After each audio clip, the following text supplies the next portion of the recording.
Bonjour à tous, donc voilà, je vous l'avais promis, donc c'est la première, je me lance et bienvenue dans ma chaîne Omika TV. Ma chaîne Omika TV, ça fait un moment que je travaille dessus pour pouvoir vous la présenter.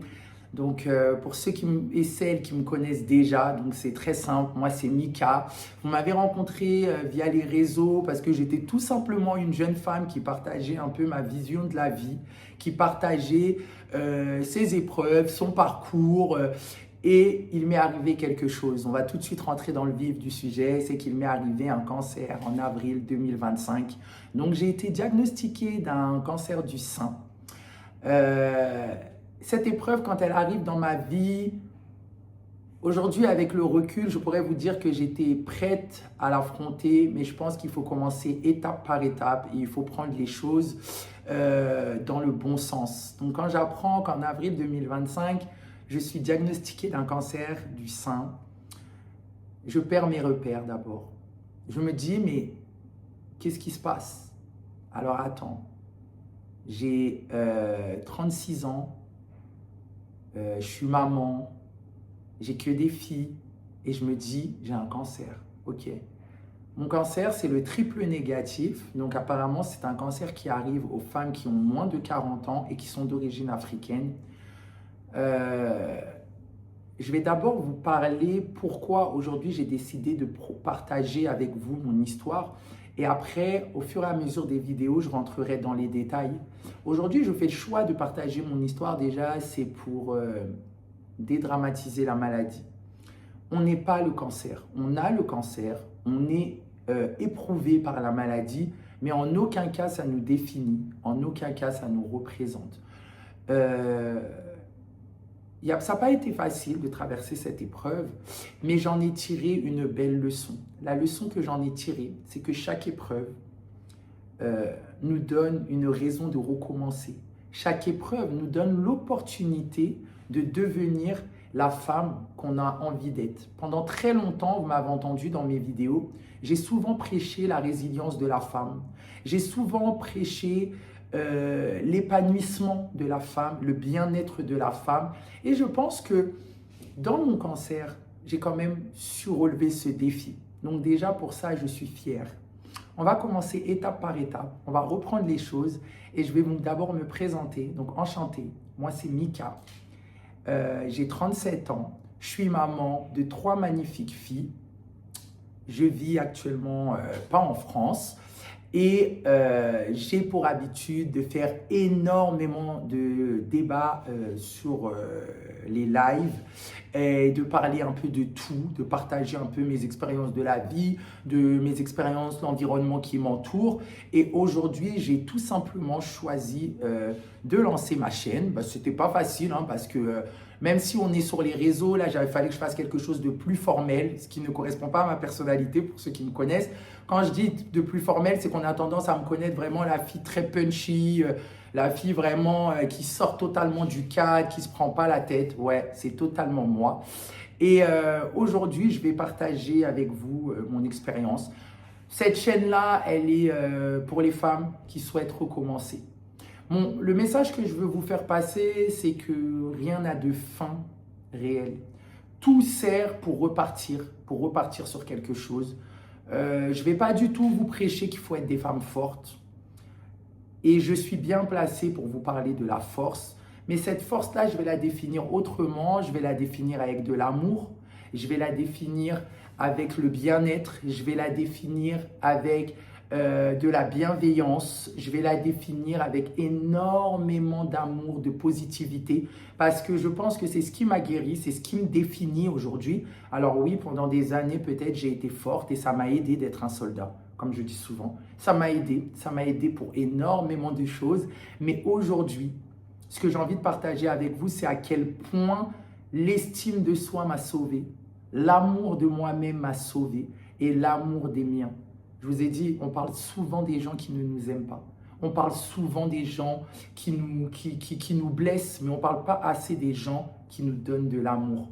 Et aujourd'hui, cette chaîne-là, elle est dédiée à ça. Elle est dédiée à l'amour. Elle est dédiée à toutes les femmes résilientes. Parce que la résilience, c'est quelque chose qu'on peut transformer en quelque chose de beau. On peut voir la beauté de notre résilience et on peut voir le chemin parcouru.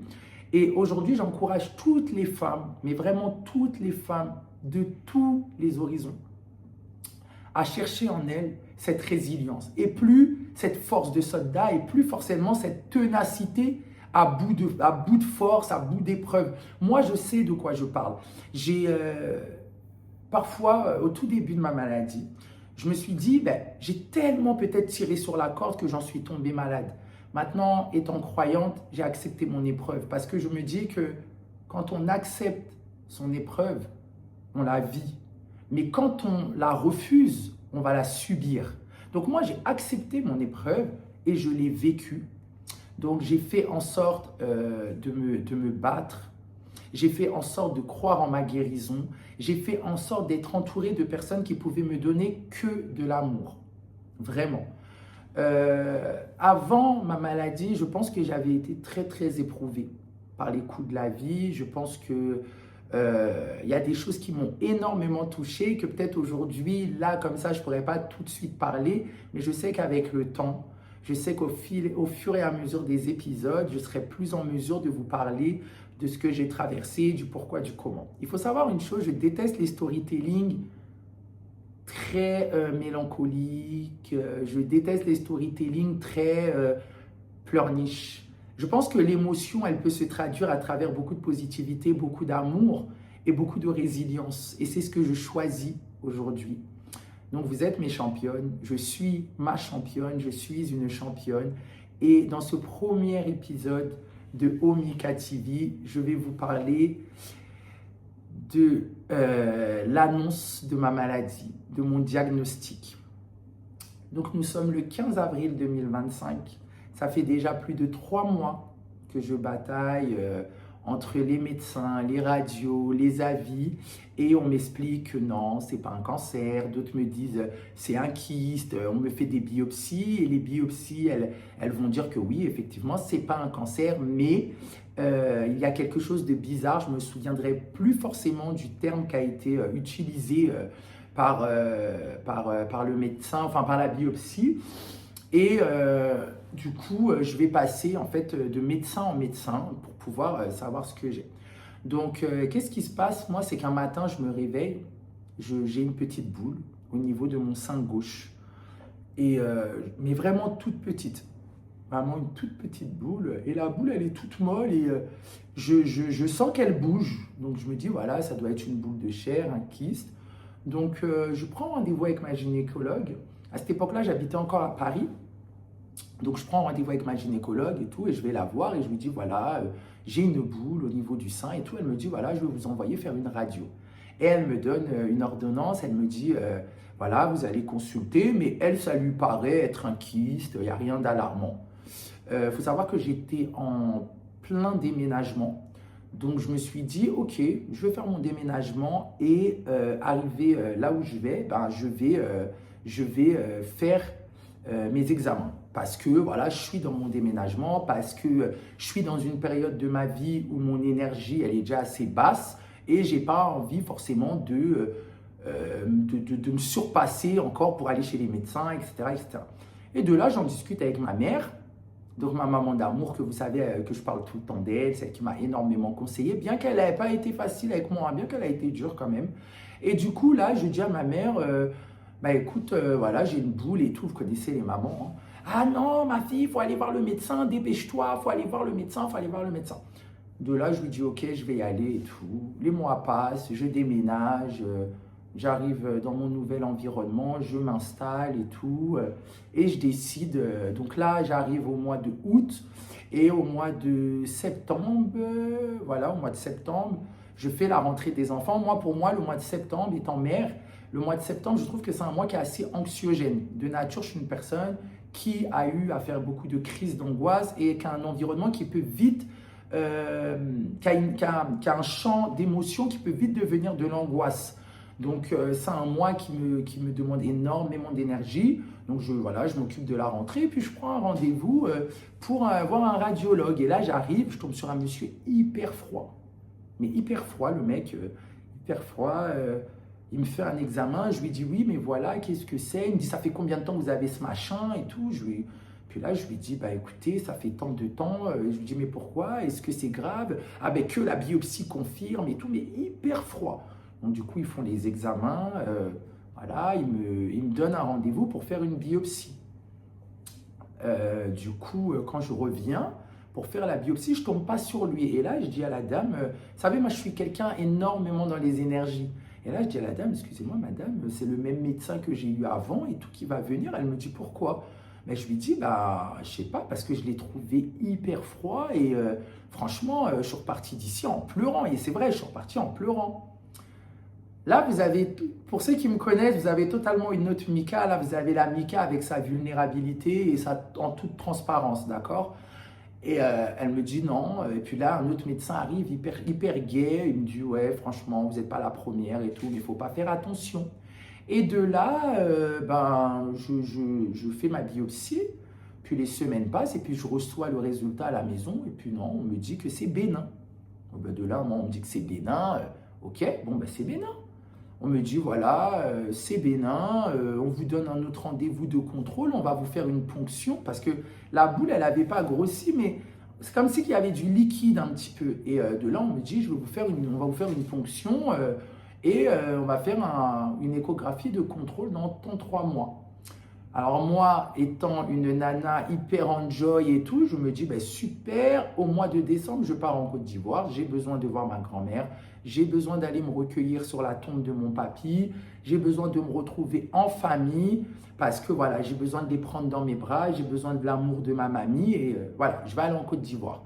Du coup, et ce voyage-là, je décide de le faire toute seule. C'est-à-dire, je me dis, voilà, ça va être un peu un voyage où je vais me poser avec moi-même et je vais me retrouver avec moi-même. Donc, je pars le 31 décembre, je pars à Abidjan et je fais mon voyage et tout. Et là, vraiment, je suis ressourcée. Quand j'arrive, je vais voir ma grand-mère et elle me prend dans les bras. Et au moment où elle me prend dans les bras, je me dis, waouh, ma grand-mère, elle répare quelque chose en moi. Donc, je ne pourrais pas vous le dire, mais le fait d'être dans ses bras, je me sens apaisé, je me sens guéri. Je sens qu'elle comprend ma peine. Alors, il faut savoir que moi, ma grand-mère, elle parle djoula et moi, j'ai un peu quand même la barrière de la langue. Ça, c'est quelque chose qui me frustre énormément parce que je ne parle pas très bien le djoula.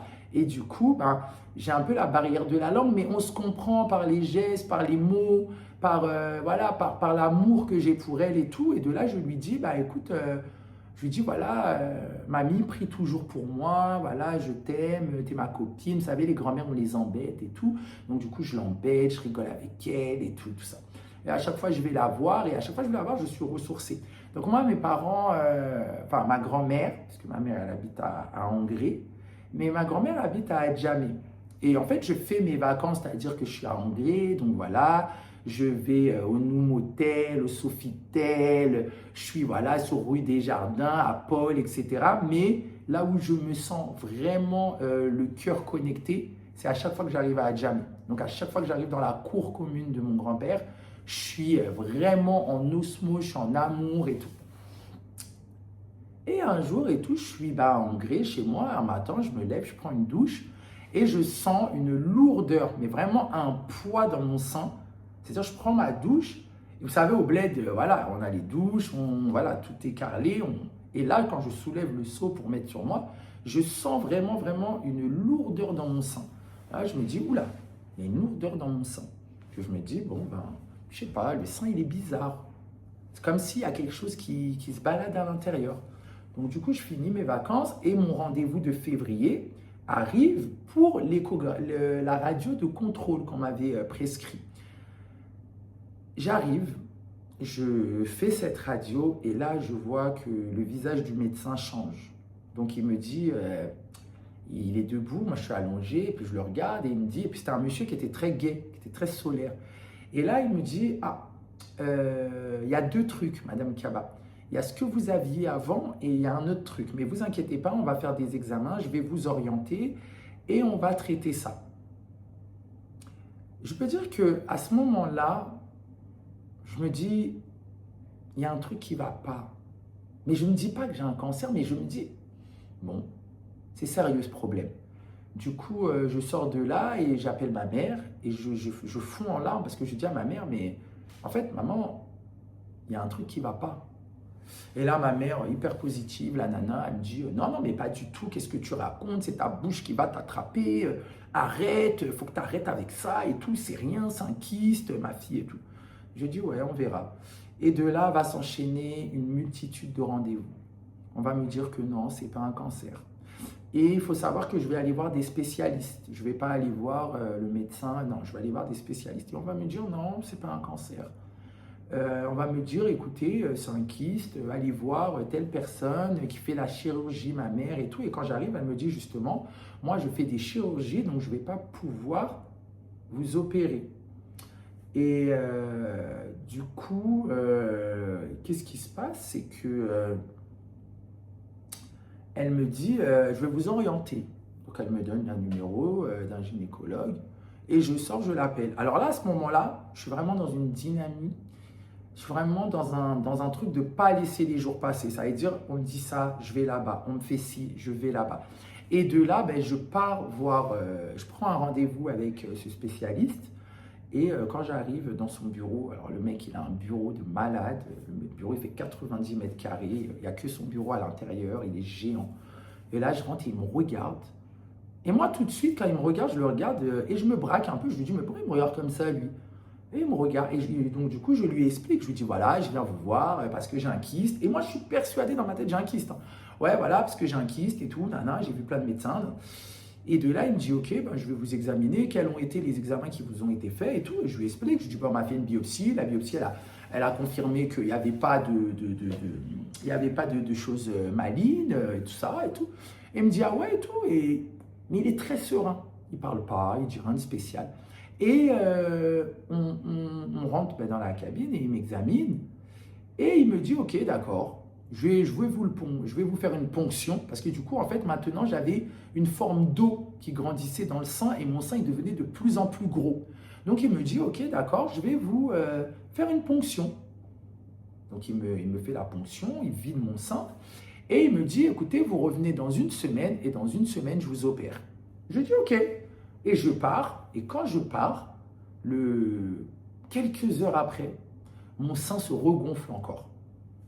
Donc, je me dis, ouais, c'est bizarre et tout. Et je repars le voir. Et là, ce jour, quand je vais le voir, il va faire un geste qui, avec le recul, va me faire comprendre qu'il avait compris que j'avais un problème. Donc, dès que je vais aller dans la salle, je vais me déshabiller, il va appuyer mon sein. Et je vais dire, aïe! Et quand, justement, il va appuyer mon sein, je vais avoir une genre de forme charnue dans le sein. Et il va rien dire. Et il va me refaire une ponction. Et il va me dire, écoutez, rhabillez-vous. Donc là, moi, je ne comprends pas. Parce que du coup, il me fait la ponction, il me remet le pansement et tout. Il me dit, rhabillez-vous. Et il me dit, écoutez, je vais vous envoyer, je vais demander un deuxième avis. Et là, il sort son téléphone de sa poche, son téléphone portable, je précise. Et il appelle son pote. Oui, monsieur, nanana, ben, je t'envoie une patiente, madame Kaba, j'ai de tel âge, je te l'envoie, tu peux la prendre quand? Et là, le monsieur lui dit, ben, tu me l'envoies demain. Donc déjà, c'est hyper urgent, c'est hyper traité. Donc je le regarde, il me dit, ouais, vous allez aller voir mon coloc parce qu'avant de vous opérer, je ne veux pas vous opérer et trouver quelque chose d'autre en dessous. Je lui dis, ça veut dire quoi? Il me dit, non, parce que j'ai besoin quand même d'un autre avis. Donc là, je pars et j'arrive au travail. Et mon sein se regonfle tout de suite. Et là, j'appelle une personne qui représente tout à mes yeux et je lui dis, écoute, c'est pas possible. Et là, je fonds en larmes. Et là, je fonds en larmes avec ma responsable, je pleure. Vraiment, je lui dis que c'est pas possible. Je lui dis que là, c'est pas possible. Pourquoi ça revient? Je comprends pas. C'est trop compliqué. Ça devient psychologiquement difficile et tout. Et là, tout le monde me console, me dit non, t'inquiète pas, ça va aller. Et je repars voir ce médecin le lendemain et j'arrive au service de cénotologie. Je n'avais jamais entendu ça de ma vie. Donc moi, j'arrive, je cherche la radio, on me dit non, il faut aller en cénotologie. Du coup, j'arrive en cénotologie et je me dis, mais c'est quoi ça? On me dit oui, c'est un service qui s'occupe des maladies du sein, etc., etc. Et quand j'arrive, et le médecin, j'arrive avec tout mon dossier, tout bien carré, et directement, il vient me voir et il me met la main sur l'épaule, et il me dit, allez, Madame Kaba, et puis il connaissait déjà mon prénom, tout ça, et il m'examine, et plus il m'examine, et plus je vois qu'il est, il est précis, il cherche à regarder, mais il ne dit pas un mot. Et je lui dis, oui, mais alors, et tout, comment ça se passe, et tout. Il me dit, bah, on va faire une biopsie, parce que seule la biopsie confirme. Vous savez, moi, je suis croyante, et je lui dis, et à chaque fois, je dis, bah, oui, lui me dit, on croise les doigts, Madame Kaba. Je lui dis, non, on prie Dieu. On croise les doigts, non, on prie Dieu, parce qu'eux, ils sont beaucoup dans la science, que je respecte. Et de là, je sors de là-bas, et ils gardent mon dossier. Bah, à partir du moment où ils gardent mon dossier, moi, je sors, je m'effondre, hein. J'appelle ma mère, encore une fois, et je dis à ma mère, bah, écoute, voilà, ils ont gardé mon dossier. Et je lui dis, tu sais, maman, c'est des médecins qui ont 20, 30 ans, 40 ans d'expérience. S'ils ne prononcent pas que ce n'est pas un cancer, qu'est-ce que c'est? Et là, ma mère, optimiste jusqu'à la fin, elle me dit, non, t'inquiète pas, ma fille, ça va aller et tout. Et du coup, il me donne tout de suite, les rendez-vous s'enchaînent, donc il me donne un rendez-vous pour un IRM. Et l'IRM, ils me font un IRM. Ils m'injectent un produit, ils me font l'IRM, et quand il me fait l'IRM, le médecin, je suis quelqu'un qui est énormément dans les énergies, mais je pense qu'il a bien géré en fait son énergie, mais j'ai senti une fraction de seconde qui me cachait quelque chose parce qu'il me dit, je fais votre rapport, et le rapport était très très bref. Il faut savoir que les médecins ont des annotations, donc sur le rapport, il avait mis ACR3, donc il avait mis ACR3, et on m'a demandé de refaire un autre examen, je me souviens plus c'était lequel, avant la biopsie. Voilà, non, ils m'ont demandé de faire la biopsie juste après. Et quand je suis venu pour faire la biopsie, je me rappelle qu'il m'a piqué 4 fois parce que la semaine d'avant, j'étais dans ma salle de bain ici chez moi et je ne sais pas par quelle magie, j'ai levé mon bras et j'ai senti que j'avais des ganglions en dessous des aisselles. Et là, j'ai appelé ma mère, j'ai dit, voilà, maman, j'ai des ganglions en dessous des aisselles et tout. Elle m'a dit, bon, de toute façon, tu as ton rendez-vous à l'hôpital, vas-y, ça va bien se passer et tout, t'inquiète pas. Donc, je vais à l'hôpital et en fait, les médecins savaient déjà que j'avais des ganglions. Et il me dit, voilà, on va faire la biopsie et il me pique dans mes ganglions et il me pique au niveau de la masse à l'intérieur. Et il me pique une fois, 2 fois. La 3e fois, quand il me pique, j'étais allongé et j'ai un haut de cœur, c'est-à-dire je sors vraiment et j'en ai des larmes tellement ça m'a fait mal. J'ai tellement eu mal que je me suis mise limite à pleurer. Et là, il me tient, le médecin, il me dit, voilà, prenez votre temps, il en reste encore une et prenez votre temps et tout. Donc de là, il me pique l'autre et tout. Pareil, c'est hyper douloureux. Et je sors de là-bas, je me dis, bon voilà, j'attends la biopsie. Et lorsqu'il me donne le dossier, donc il écrit une annotation sur le dossier. Donc si vous vous rappelez bien, au début, je vous avais dit qu'il avait mis ACR4 ou ACR3. Retenez bien ça, hein, parce que du coup, moi, après, qu'est-ce que je fais? Donc j'attends les résultats de la biopsie et vu que le sein regonflait, j'appelle encore le gynéco, parce que là, du coup, là, j'avais le radiologue et le gynéco qui travaillaient ensemble. Du coup, j'appelle le gynéco et je dis au gynéco, écoutez, là, le sein, il a encore gonflé, donc, excusez-moi, est-ce que vous pouvez me soulager? Et en fait, j'avais l'impression qu'on me charcutait le corps parce que toutes les semaines, j'allais faire une ponction pour vider un peu l'eau. Donc, du coup, je repars voir le médecin et de là, il me dit, écoutez, donc il me reçoit, c'est un mercredi. Et moi, les mercredis, j'ai ma grande fille qui finit hyper tôt, elle finit à 10h. Donc, on se retrouve souvent pour aller faire du shopping, pour aller faire des conneries, on va à Action, un truc comme ça. Et de là, je lui dis, bah, écoute bébé, je suis au gynéco, rejoins-moi. Alors que d'habitude, on ne se rejoint pas. Et là, je dis, bah, rejoins-moi, c'est à côté, viens, bah, rejoins-moi et tout, comme ça, après on part.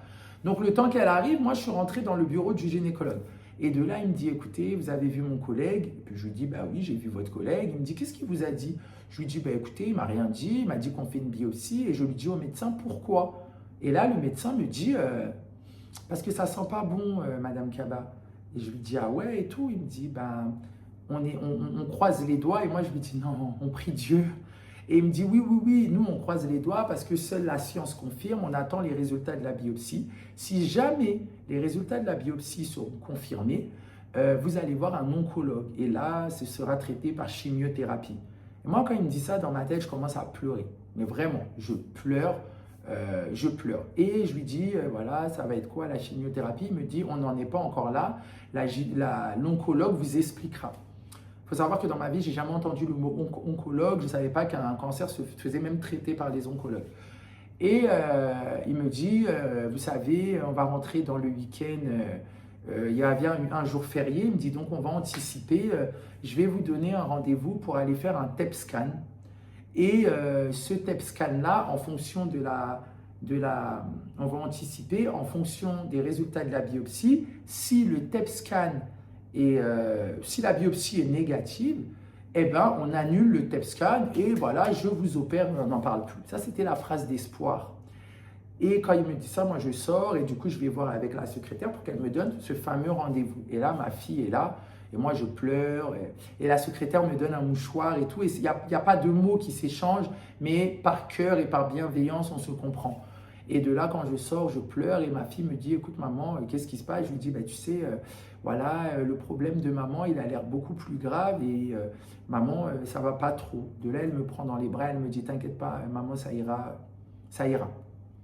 Donc on sort, on va faire des courses et tout. Bon, bah, j'appelle ma mère, je me mets à pleurer encore. Là, j'appelle mes sœurs et là, je commence vraiment à dire à la famille que voilà, il y a quelque chose qui ne va pas, que le médecin a quand même parlé de chimiothérapie, tout ça. Et là, je sens que, voilà, bon, ma mère, elle est forte, mais elle est dans la tristesse quand même. Et là, je commence un peu à alerter ma famille, à leur dire, voilà, j'ai un problème de santé. Et voilà, les médecins poussent. Entre mon rendez-vous du mercredi et les résultats de ma biopsie, le médecin me dit, écoutez, je pars en week-end, mais je vous tiendrai au courant. Et ce fameux 15 avril, moi, je me prépare pour aller au travail. J'étais toute seule chez moi, donc je pars, je monte dans ma voiture, je commence à conduire. Et j'arrive à quelques mètres de mon travail et je vois un numéro suisse, du coup, qui m'appelle. Et à ce moment-là, je vois un message. Et je vois, oui. Et de là, je reçois un SMS, en fait, ma boîte vocale qui m'informe que le docteur a essayé de me joindre. Et il me dit, oui, voilà, bonjour Madame Kaba, c'est docteur Tan. J'écoute même pas le message, je raccroche et je l'appelle. Et je lui dis, oui, voilà, docteur, c'est Madame Kaba. Et je me suis garé, en fait, En fait, je me suis garé carrément sur, vous savez, sur une rue pavillonnaire et je me suis carrément garé devant l'entrée de la personne. Et je lui dis, oui, voilà, ben, c'est Madame Kaba. Il me dit, ça va, vous allez bien? Et je lui dis, docteur. Et il me dit, ben, écoutez, Madame Kaba, c'est ce que je vous avais dit. Et je lui dis, c'est-à-dire? Il me dit, écoutez, vous avez un cancer, donc il faut qu'on agisse au plus vite. Et moi, quand il me dit ça, les premiers mots que je vais lui dire, c'est, docteur, est-ce que je vais survivre? Parce que j'ai mes enfants. Et là, il me dit, oui, Madame Kaba, vous allez guérir, mais il faut qu'on agisse au plus vite parce que c'est un cancer agressif. Votre cancer est très, très agressif. Donc, demain, il ne faut pas que vous oubliez, on était le 15 et moi, mon rendez-vous au TEP scan, c'était le 16. Et il me dit, demain, vous avez vos rendez-vous au TEP scan, il ne faut pas oublier, il faut absolument que vous allez à votre rendez-vous. Et surtout, là, j'ai mon assistante qui va vous appeler, qui va tout vous expliquer, etc., etc. Et je lui dis, mais je vais m'en sortir. Il me dit, oui, Madame Kaba, vous allez vous en sortir, vous êtes jeune et on va tout faire pour que après je vous opère et on va sauver le sein. Et quand il me dit ça, il me dit, voilà, Madame Kaba, bon courage à vous, ne vous inquiétez pas, on est avec vous, on prend bien les choses et tout. Et ce médecin, il est en vacances, il est à la montagne. Et moi, quand il me dit ça, je suis toute... et je coupe mon téléphone et je hurle dans ma voiture. J'oublierai jamais ce cri. Ce cri, il était perçant parce qu'il m'a d'abord percé mes entrailles, puis je pense qu'il a résonné pour chaque... Je me suis vu mettre au monde toutes mes filles. Et j'appelle ma responsable, hyper adorable et tout. D'ailleurs, que je remercie du fond du cœur, que j'embrasse énormément parce que pour que je puisse vivre cette épreuve, Dieu va mettre des personnes sur ma route incroyables. C'est-à-dire que moi, pendant que je faisais tout ça, j'avais une responsable et une collègue qui venaient d'arriver, qui ont été mes lucioles dans le noir, elles m'ont bercé. Et c'est vraiment des femmes que je remercierai toute ma vie parce qu'elles m'ont accompagné dans cette maladie. À aucun moment, elles m'ont montré que je pouvais les déranger. Et j'appelle ma responsable et je lui dis oui, allô. Et elle me dit oui, Mika, ça va, t'es où? Je lui dis écoute, j'ai un cancer. Elle me dit non. Je lui dis si, Rosa. Les médecins m'ont confirmé, j'ai un cancer. Et là, je pleure. Et je pleure et je pleure. Et je pense qu'elle pleure avec moi et elle me dit tout de suite, ne t'en fais pas, Mika, tu vas vaincre. Tu vas réussir à te relever, tu vas réussir à le faire, tu vas être bien prise en charge, ça va commencer le combat, bats-toi. Je lui dis, écoute, je ne peux pas venir, là c'est fini, je retourne chez moi, je vais avec ma famille. Elle me dit, oui, bien sûr, vas-y et tout. Elle est hyper compréhensible et tout, je raccroche. Et je fais le demi-tour du coup, j'appelle une personne et je lui dis, juste avant, je lui avais laissé un message et j'appelle le papa de mes filles et je lui dis... en fait, avant, je lui avais laissé un super beau message, un message d'amour et tout. Et juste après, je lui dis, tu sais, j'ai un cancer. J'ai besoin de toi. J'ai besoin que tu viennes et que tu me tiennes la main. J'ai besoin que tu sois là avec moi et que tu me tiennes la main. Et je pleure dans le téléphone et je dis, je peux pas, en fait. Et du coup, oh! Mais si. Et, et du coup, j'arrive chez moi et là, j'étais parti de chez moi, il n'y avait personne. Et là, j'arrive chez moi, je mets la clé dans la serrure, la clé ne s'ouvre pas. Je me dis, c'est qui? Mais mes petites, elles sont encore à l'école, c'est pas possible. Et je vois que c'est ma grande fille. Mais moi, je suis en larmes, le visage vraiment qui a pris un coup, je suis toute pâle et tout. Et avant ça, non, j'ai oublié une partie très importante. C'est qu'avant d'arriver chez moi sur la route, j'appelle ma mère. Et il faut savoir qu'à cette période particulière, ma mère, elle était traitée parce qu'elle aussi, en fait, elle avait quelque chose. Et du coup, on faisait les mêmes examens, ma mère et moi. Elle faisait des biopsies, elle faisait des IRM. Et ma mère, pour elle, à Dieu merci, je remercie le bon Dieu, pour ma mère, c'était bénin. Du coup, c'était bénin. Donc, elle a eu ses résultats, c'était bénin. Ils lui ont juste fait une petite opération pour enlever la partie, mais il n'y avait rien de malin. Donc, du coup, moi, quand j'appelle ma mère, je lui dis, elle était à l'hôpital, elle était à la maison quand même. Elle était en convalescence. Et je lui dis, voilà, maman, ça va et tout. Elle me dit, oui, ça va et toi et tout. Je lui dis, tu vas bien? Elle me dit, oui, ça va, ma fille et tout. Je lui dis, ah, t'es à la maison? Elle me dit, ben oui, ma fille. Tu sais, moi, ma mère, c'est une maman un peu punchy et tout. Elle me dit, ben oui, je suis à la maison, je vais et tout. Je lui dis non et tout. Et je lui dis, maman, t'es assise et tout, qu'est-ce que tu fais? Elle me dit, mais je suis à la maison, tu as quel problème? Et puis je lui dis, ben, tu sais, maman, j'ai un cancer. Elle me dit, hein? Elle me dit, non. Je dis, si, maman. Elle me dit, mais qui t'a dit ça? Je lui dis, maman, j'ai eu les résultats. Le médecin vient de m'appeler, j'ai un cancer. Et je pleure, je dis, maman, j'ai un cancer, j'ai un cancer. Et ma mère, elle dit, oh! Donc je reprends parce qu'à un moment, la vidéo, elle se met dans tous les sens. Et là, quand j'appelle ma mère et tout, et je lui dis, écoute, voilà, maman, j'ai un cancer. Et là, ma mère, elle me dit non. Non. Je lui dis, si, maman, j'ai un cancer. Et je lui dis, ben, j'ai eu les médecins et tout. Et de là, je pleure. Je dis, maman, j'ai un cancer. Maman, j'ai un cancer. Maman, mes filles. Maman, mes filles. Et ma mère, elle dit, hé, ma fille, hé, ma fille. Et à un moment, ma mère, elle s'arrête et elle dit, ma fille, Dieu ne nous fera pas ça. Dieu ne nous fera pas ça. Dieu ne nous fera pas ça. Ma fille, tu vas te battre, tu vas te battre. Après, elle dit, non, on va se battre, ma fille. Et là, moi, je pleure. Et elle me dit, arrête de pleurer, qu'est-ce que tu dois faire? Et je lui dis, ben maman, je dois aller au TEPSCAN et tout. Et puis, je ne sais même pas qu'est-ce que je raconte. Et là, ma mère, elle me dit, rentre à la maison, je t'appelle. Du coup, je raccroche, et je rentre chez moi et là, je me dis, je trouve ma fille et je suis en larmes, je ne suis pas bien.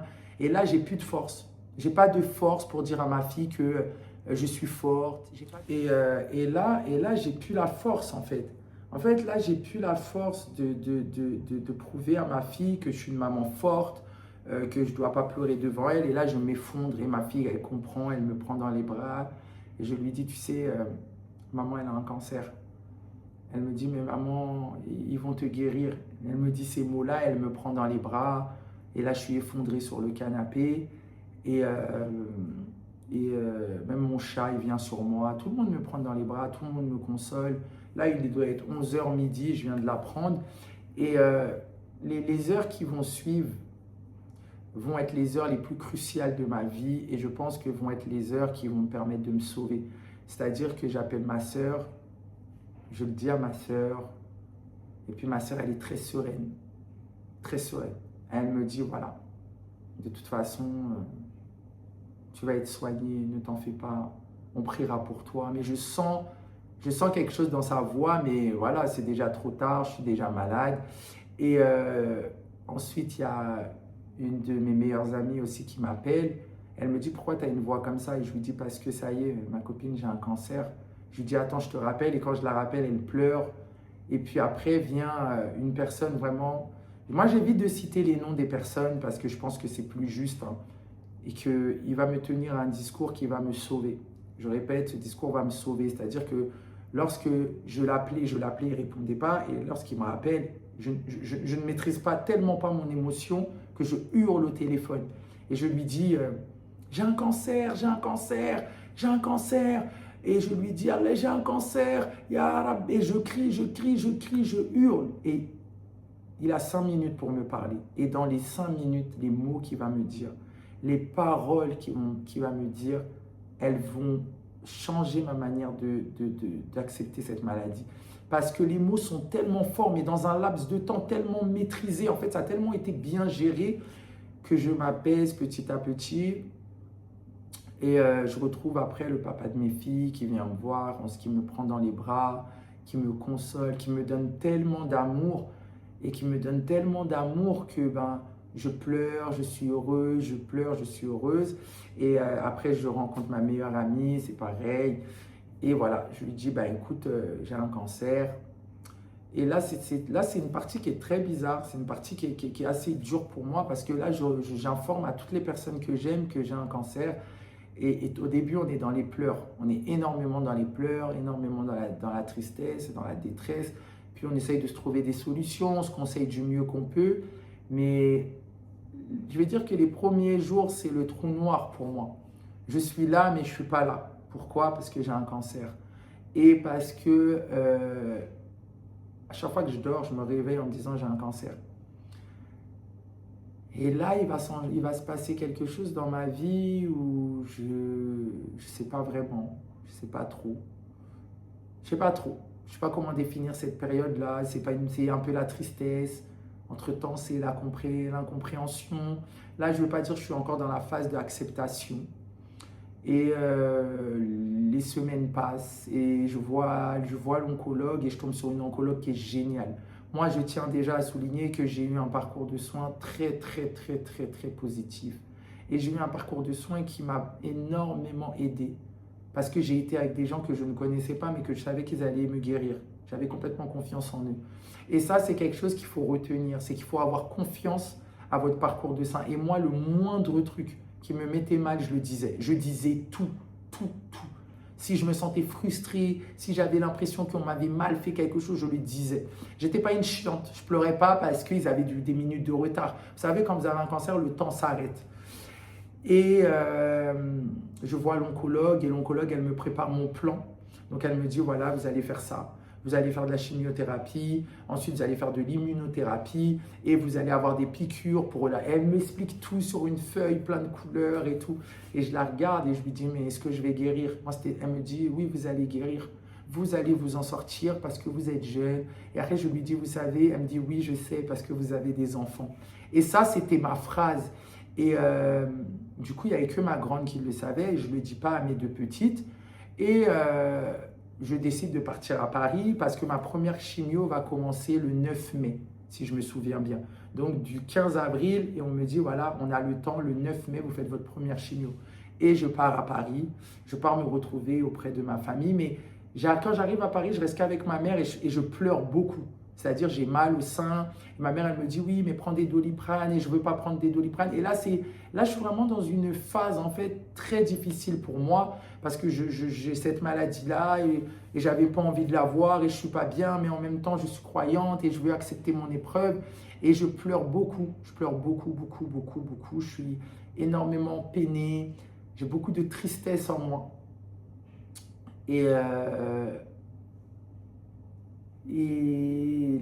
les semaines passent et le 9 arrive pour que je puisse retourner faire ma première chimio. Donc du coup, je dis à ma mère que je vais rentrer un peu plus tôt parce que j'ai pas envie d'arriver. Voilà, moi j'aime bien être organisé, j'aime pas le speed. Donc j'organise mon taxi qui va venir me chercher tout le temps et tout. Et du coup, je m'en rappellerai toujours, c'est que lorsque je pars, je descends et je descends et je dis à ma mère, il y avait mes sœurs, et j'oublie, j'avais une sœur, bon après j'expliquerai ça plus en détail, comment je l'ai annoncé à chaque personne de ma famille, mais j'avais une sœur avec qui on parlait tout le temps, tous les jours. À chaque fois on parle, on se fait des audios de 14 minutes, horrible. Mais c'est notre mood à nous. Et à chaque fois qu'elle m'écrivait, c'est comment tes résultats, je lui mettais un cœur. Parce que je n'arrivais pas à lui dire en fait.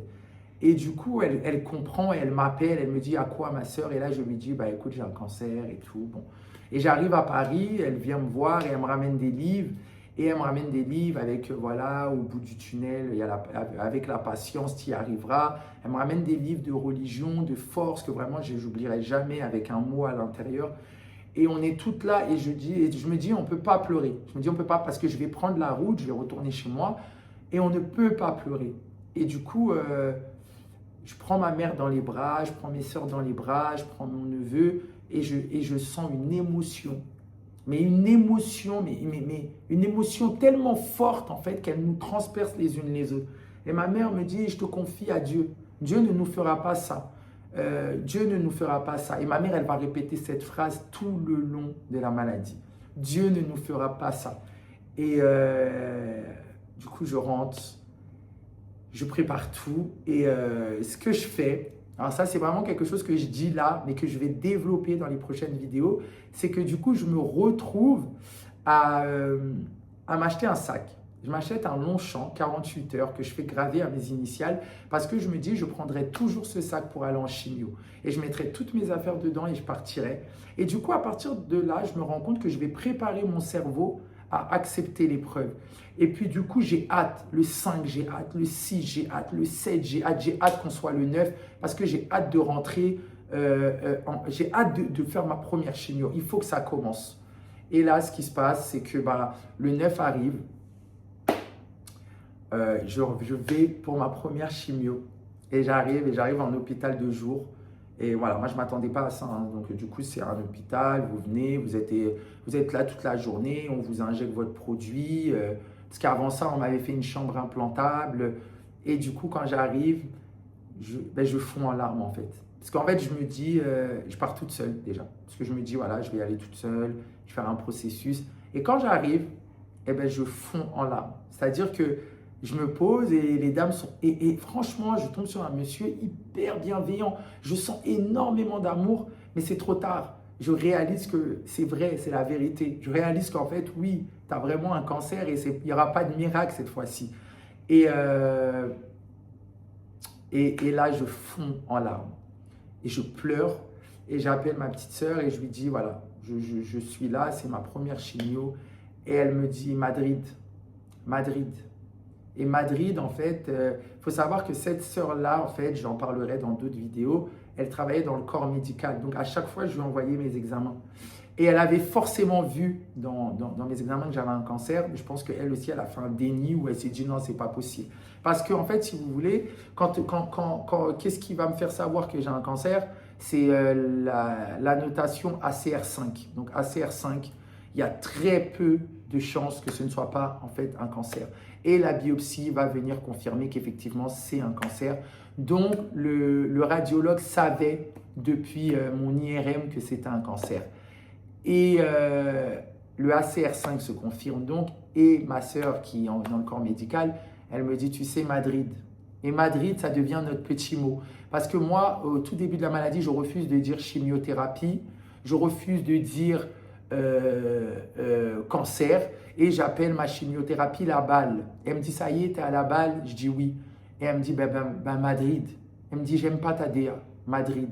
Et là, je lui dis, d'accord, Madrid, t'as raison, Madrid. Et on va me donner...